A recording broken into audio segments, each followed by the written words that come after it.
Welcome to The Drive, your commute-sized podcast powered by the West Des Moines Chamber of Commerce and ITA Group. In the time it takes to get across the metro, you'll gain fresh insights from Iowa's top leaders, CEOs, innovators, and changemakers who are shaping the future of business. I'm your host, Katherine Harrington, and each week we'll explore leadership, loyalty, and the big ideas that keep our region moving forward. Hello, everybody. Thank you for joining us on The Drive. Today, we are with George O'Neill, President and CEO of Aureon. So thank you, George, for joining us. Thank you for having me. I'm so excited. So you're fairly new in town as President and CEO of Aureon. Tell us how you got here. Well, this is my 30th year in telecom, but Okay. only my 11th month in Iowa. Welcome. So, yes, I got recruited to come up here and visited for the first time on my first interview last November. Okay.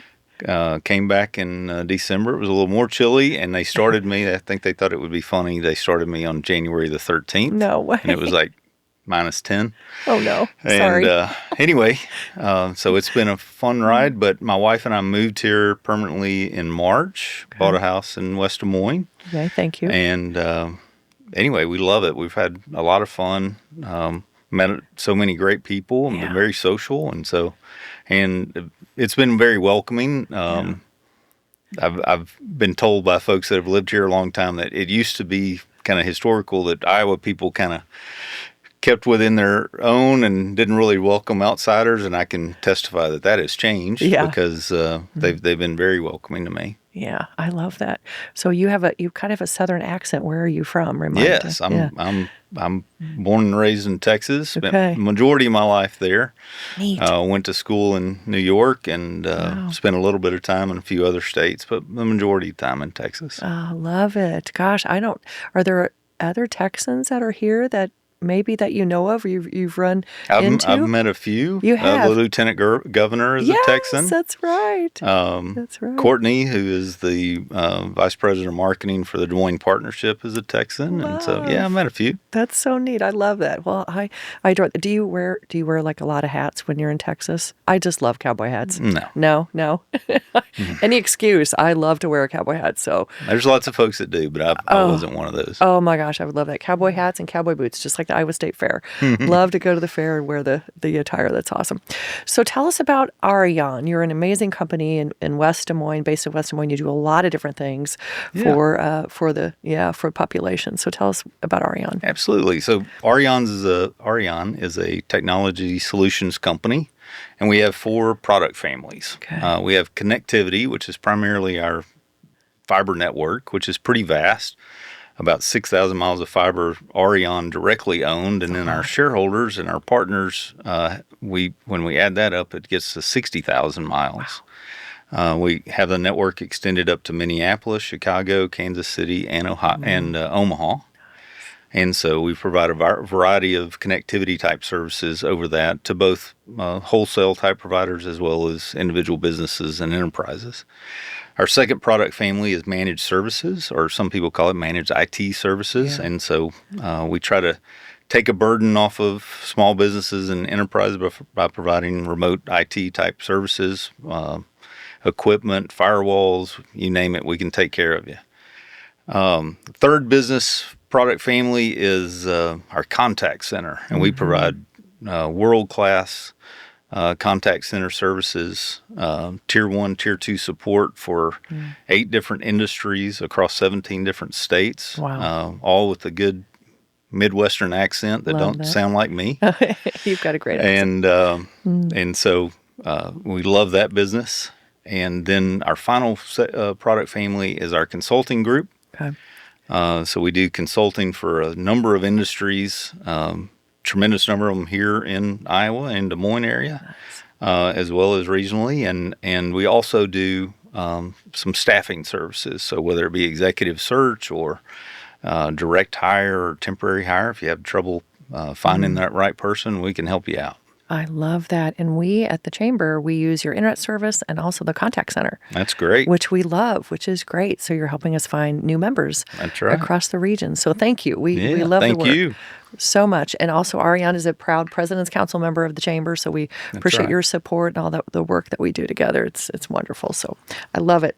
So Aureon has had a big evolution over the years and some changes, right? Kind of describe all the changes for us over the years and where you are today. Absolutely. So Aureon started in 1984. 128 independent telephone companies of Iowa got together That's amazing. and created Aureon primarily for equal access and long distance. And then as we connected all those different companies and began installing fiber, found more uses for that fiber. Then a little thing called the internet came along, and we found a lot of uses for that fiber to carry all the tremendous number of gigabytes of data across that. And eventually began to provide more and more services on connectivity, services to not just our shareholders, but also to like cellular companies for what we call cell site backhaul, connecting to all the cell sites out there. As well as to our enterprise and business services. And then over time, through some mergers and acquisitions, we began to acquire our other product families. So I believe one of the first ones was the contact center, and then the consulting group, and then managed services.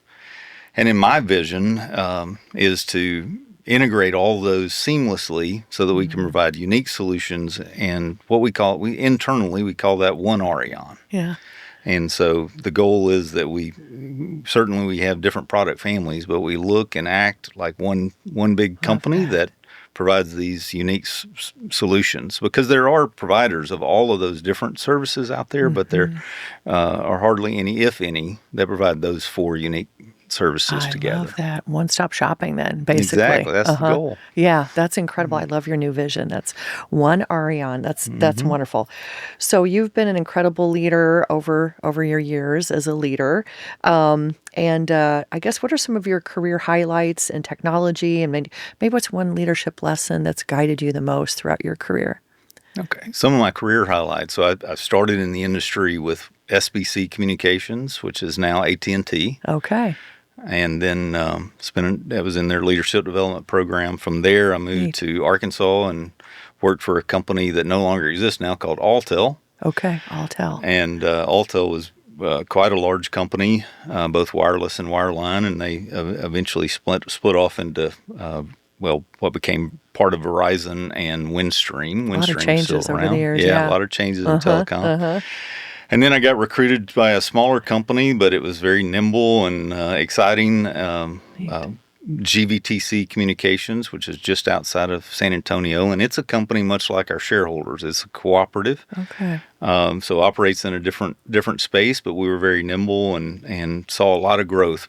San Antonio was growing right into our area, so we grew from when I started there, roughly 30,000 customers to about 60,000 when I left. Wow. So, Congrats. Gee, yeah, that was doubled a That's big wonderful. deal. And of course now here at Aureon. So wow.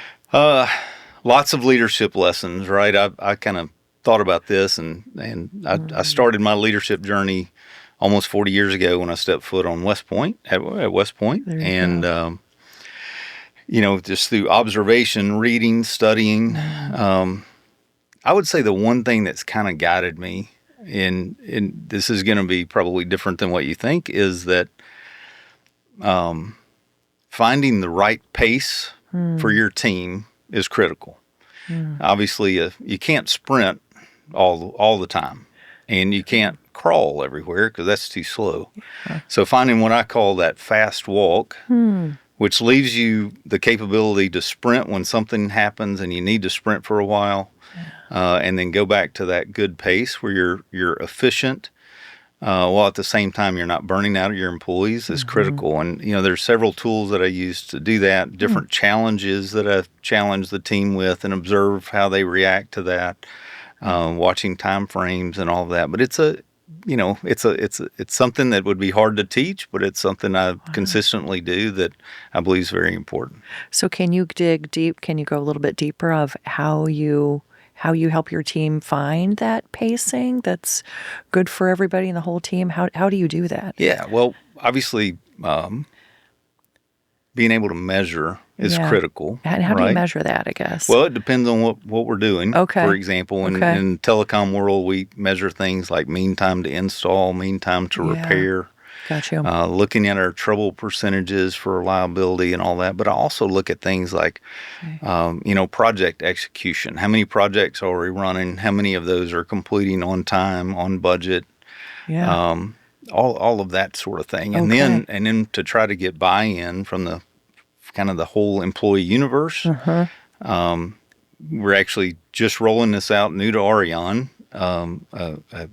a balanced scorecard that will dictate our bonus program. Okay. And it has, of course, it has financial metrics on there, but it also has customer metrics like NPS, mean time to install, mean time to repair, some community involvement metrics. Nice. And, if you measure it, people will take notice They'll do it. and pay attention. Yeah. And so those are some of my tricks that I've learned over time. That's so neat. So ITA Group, who helps power this podcast called The Drive, they're all about employee engagement. Mm-hmm. So I love that you're talking about employee engagement right now. That's so neat. That's I wonderful. watched the one with him this morning, and that got me thinking about some sales awards or employee award opportunities. Are you thinking about that for the future for the team? Yeah. Love I like that idea. Yeah. Well, engage with ITA Group. They're great. They can help you even formulate a plan. So I love that. That's so great. So describe your leadership philosophy in one sentence. You went to West Point. My goodness, that's so one impressive. Sentence. Yeah. This is might be funny. hard. Might be a challenge. Or many sentences. That's okay. Well, Catherine may or may not have given me a hint at this question here, so I did some thinking. I would say that I am a thoughtful leader, of integrity, who aims to consistently be fair and quietly demanding. So what that kind of means is I'm not jumping up and down on the desk, but I have expectations, and I expect them to be met. But I'm always going to look for the fair way of doing business, and it's always going to be with integrity. Yeah, so. And everybody knows their expectations and what's expected of them. And my husband just read a book called The Quiet Demander. I don't know if you've heard of that book, but there's a book out there that's called that. So yeah, he enjoyed it. Yeah, I love that. So what's one thing that you do as a leader to keep your team inspired and focused on this great work and excellence? Well, I would inspired and focused. I would say those are slightly disparate things. Inspired, I believe, requires two attributes. One, you've got to show that you're willing to do the work alongside your team. Yeah. And two, you've got to have their back. So you've got to prove to them that you're in it with them and out for their best interest. And that will be very inspirational to your team. Focus, I think, is slightly different in that, one, we got to define what is excellence. What does excellence mean for your company? Yeah. Then create a real strategic plan and a path to how you get there. Yeah. And then, as a leader, consistently point to that plan and that path. Don't just do the spot principle strategic plan on the top shelf. You gotta live that every day and try to point every little thing back to that plan to where people really believe and understand. I love that. Are you kind of redoing your strategic plan at Aureon then? Yeah, we developed what I believe is the most comprehensive strategic plan that the board's ever seen this year. Did you do that yourself, or do you have some? Yeah, we did it. That's great. We did it. We started in January with involving the whole company in a kind of strategic analysis, SWOT, if you've heard of that. Sure. Strengths, weaknesses, opportunities, and threats. So in a way, every employee and the board kind of got a voice at those different items. And then as executive team, we sat down and kind of summarized those and boiled them down to the ones that are most important. And then we created what we call strategic imperatives. Okay. And then there were 6 of them. Okay. And then those strategic imperatives drive the strategic plans created by each one of my leaders. Yeah. Which are presented to me, and then we kind of hash back and forth and make sure they're in alignment, and then present to the board. And then from that, it drives right into the budget. Nice. Yeah. So, Congrats. That's yeah. a lot of work, but I love how you brought all the key stakeholders along, the team, the board. Yeah, that's really neat. That's Yeah. very inspirational. And then as an outflow of that, Yeah. the strategic plan into the budget, which then feeds our corporate scorecard, Yeah. which will feed the bonus program for next year and keep our employees focused on all those important things. Yeah. So all the things that keeps them excited and motivated and Exactly. knowing what they need to do so they can, achieve. That's great. I love that. Well, a lot of people have outside help for those kinds of things. It sounds like you did it organically because you've got the skills to do that. So did you learn that at West Point, how to kind of do those types of things? No, or is that just I've over learned the that years? more over my career. Your career. Yeah, really neat. Different leaders did it slightly different. I try to take the best of both. That's really best neat. of every way. So. I love that. So let's talk about technology, which you're in the technology business, right? And we've got AI and, oh my goodness, all the things. So how do you see technology changing for Aureon and maybe the future? You can kind of pontificate on anything here. There's a lot going on. So I mean, obviously AI is huge right now, and it's got so much hype and so much money flowing into it. It might be a little overblown right now. Everybody's talking about a bubble. Yes, might be a little overblown, but I do think there are some real efficiencies and real opportunities associated with it. There's also some real dangers and challenges for businesses that will come as a result of that. Yeah. So from my perspective and in the Aureon seat, we've got to be that kind of trusted advisor that can help lead our customers through those challenges and the opportunities. Yeah. So kind of evolving our product set to, have that cybersecurity focus as well as trying to make life simpler because, technology can make you great, or it can make things so complicated you get lost, right? And kind of lose focus. And so our ultimate goal is to try to make life simpler in a very complicated world. So. I love that. Are there some new products that maybe you've launched that help clients and businesses really kind of navigate the new technology frontier? We've launched some different aspects of cybersecurity. Okay. And we're in the process, my product team is in the process of developing that into a full product set. Nice. So that, those companies that don't want to invest in the amount of effort it takes to get certified can rely on us. And so that'll be coming out next year as the full rollout. So. Exciting. When next year is that going to happen? I might get in trouble if I tell you. I'm not sure the exact date. Sometime Mid-year, in I think, 2026. is what we're planning on. Mid-year. I love that. So you work with clients across so many industries. How do you build loyalty and long-term trust with your clients? So that's like kind of a client engagement. Yeah, I think it's very important to provide service excellence with integrity. I mean, in a simple answer. And so, how do you do that? Well, your products, one, you got to have a product they're willing to buy. Yeah. So your product choice is important. Two, you've got to provide a reliable product. Yeah. We're a technology company, and it's got to be a reliable business that, it's something, hopefully we get that turned up, installed, and they don't have to think about it. They can go do their business, and that's what we want. And then we want to be that when they do need some help, we want to be that friendly voice on the phone that walks them right through it, and we're easy to do business with now.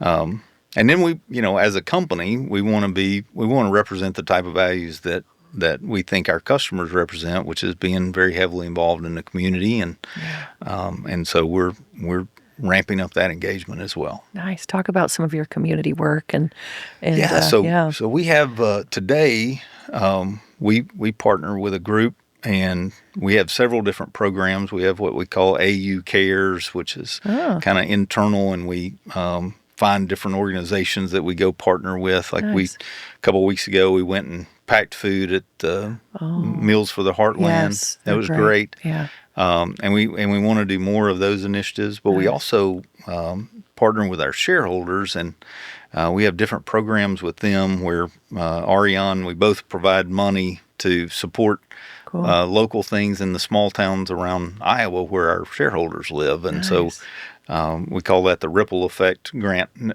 program, and we've seen great success with that and accomplished a lot of neat things. And but what I'm really excited about is we're in the process of creating the Aureon Community Foundation. Yay. And with a goal of being able to have more of our own control and really grow that.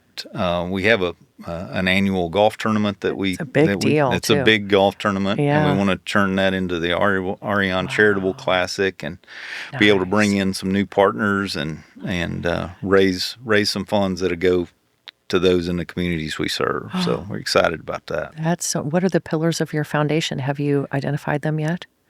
No, we're in the early stages. Early stage, okay, Yeah. early stage. So we just built our foundation with the chamber, and we just got our IRS designation letter, which is a big deal. So nice. So that's great. it's a process. but that's what worth I've been told. Yeah, it's a process, but that's so neat that you're doing that. That's wonderful. And that golf tournament is a 2-day tournament across many different courses, right? The golf part is 1 day. It's 1 day, okay. And it's across 3 different courses up in Ankeny. Yeah. That's awesome. But the day before, we have we call it Classic Eve, and we celebrate with special sponsors and a lot of our shareholders. And anyway, looking to possibly expand that part as well. Great. So, I love that. That's amazing. That's so exciting. I love that you're doing that. Okay, these are just fun questions, kind of a quick fire round. What word would your team use to describe you as a leader? Now we're summing it up to one word. So yeah, they would probably could probably come up with lots of words to describe me. But I would hope that the one word they would come to would be leader. Leader. Yeah. I love that. You've said that word a lot. You've said the word integrity a lot too. Yeah. So I love that. What is one leadership moment that taught you something important in your career so far? Is it like an oops moment? Maybe, Like maybe, an oops moment? Okay. Yeah. From an oops perspective, I'd say probably my biggest learning opportunity that I came across was, getting too excited about the potential of a project only to be disappointed and having kind of overhyped it to maybe my peers or my boss, and then it not living up to those standards. And so, that taught me to kind of temper that enthusiasm. Yeah. And, the old saying, undersell and overdeliver, not oversell and underdeliver. So that's something I really learned that lesson. I try to be pretty good about avoiding mistakes, but I have done that before. Well, and we all make mistakes, but we learn from them, right? So I really like that one. We can all take that to heart. So we're on the drive. This is about people that are driven in their careers. You're president and CEO, but also commuting back and forth. It's about 20 minutes anywhere in the Des Moines area, which we love. Yeah. So commute confessions. What's one habit or even a quirky habit or morning ritual that fuels your success? Something that you do every day that you're like, okay, this is what I do. This is my ritual that feeds you, I guess. I would say my overall success is simple. I'm very grounded in love, with my wife and my family, and my faith in the Lord. So that I would say that part's pretty simple and straightforward. As far as a quirky thing, as I've aged, I can't hop out of bed, hop in the shower, and go to work. I now feel like I need a little more time to wake up. So I kind of plan for an hour and a half. So regardless of what time I got to be there, I'm backwards calculating an hour and a half for my coffee and a little, listen to the news and just kind of ease into the day. Yeah. So morning ritual. I love it. Some you time, hour and a half you time. I love that. So what was your first car and any fun memories with your first car back in the day? My first car was a 1986 Chevy half-ton pickup. Oh, neat. Black and silver. Gorgeous. And lots of memories. It was I just remember, I guess now looking back, kind of that feeling of freedom, being able to, I love to hunt and fish, being able to go hunt and fish without waiting on my dad or needing somebody to give me a ride. And of course, in East Texas, not a lot to do. So, riding back roads with my friends, and Fun. that was some of our entertainment. So, yeah, I lots love of it. fun. Oh my gosh, great memories. That's Yeah. amazing. I love that. So we have a lot of young leaders that listen to our podcast and are part of the chamber. We have the largest young professionals group in the state of Iowa. What might be some advice you'd have for young professionals that want to be a president and CEO someday, just like you, George? Wow, that's an excellent question. I think first of all, you need to be a lifelong learner. If you learn something one time and then say I've got it and never look back to continue learning, you're going to get lost, and you're going to sound old and out of date. I love to learn, and just like we were talking about home improvement, I'm learning every day throughout my life. So I think that's super important. Study those around you and those that you admire, and emulate the good things, and make note of the things that they don't do as well. Yeah. And I think that was one of the beautiful things about West Point is you had an opportunity to see so many examples of leadership, and then you could pick and choose among those, both good and bad. Yeah. And then I'd say you got to stay focused. You got to be really focused on doing a great job and where you are, while keeping an eye on that opportunity for the future. Yeah, I love that. This wasn't on our list of questions, but West Point just sounds so incredible. What are some things that you're like big takeaways from West Point? If we had another couple of hours, we could talk a lot. But yeah, there's lots of funny stories. I had some very creative upperclassmen that did some interesting things. Now, I mean, it's just it's a very interesting place. Obviously, it's been around since 1802, and Incredible. So many thousands of great leaders have gone through there, and so it's hard not to be inspired walking around with statues of Eisenhower and Patton and all those guys that are grads. So, but yeah, it's a wonderful place and challenging. We used to always say it's a beautiful place, but I wouldn't want to live there. And so, very fortunate very blessed to have had the opportunity to attend and graduate. That's incredible. That's really incredible. Well, George, it's so nice to get to know you more. And thank you for being on the Drive podcast. We appreciate you all for listening and joining us today. George O'Neill, President and CEO of Aureon. So thank you so much, George. We wish you all the success in the world. And welcome to West Des Moines. Welcome to our region. So thank you all. And the West is yet to come. We'll talk to you soon. Thank you. The Drive, fast, fresh, and full of ideas for the leaders of today and tomorrow.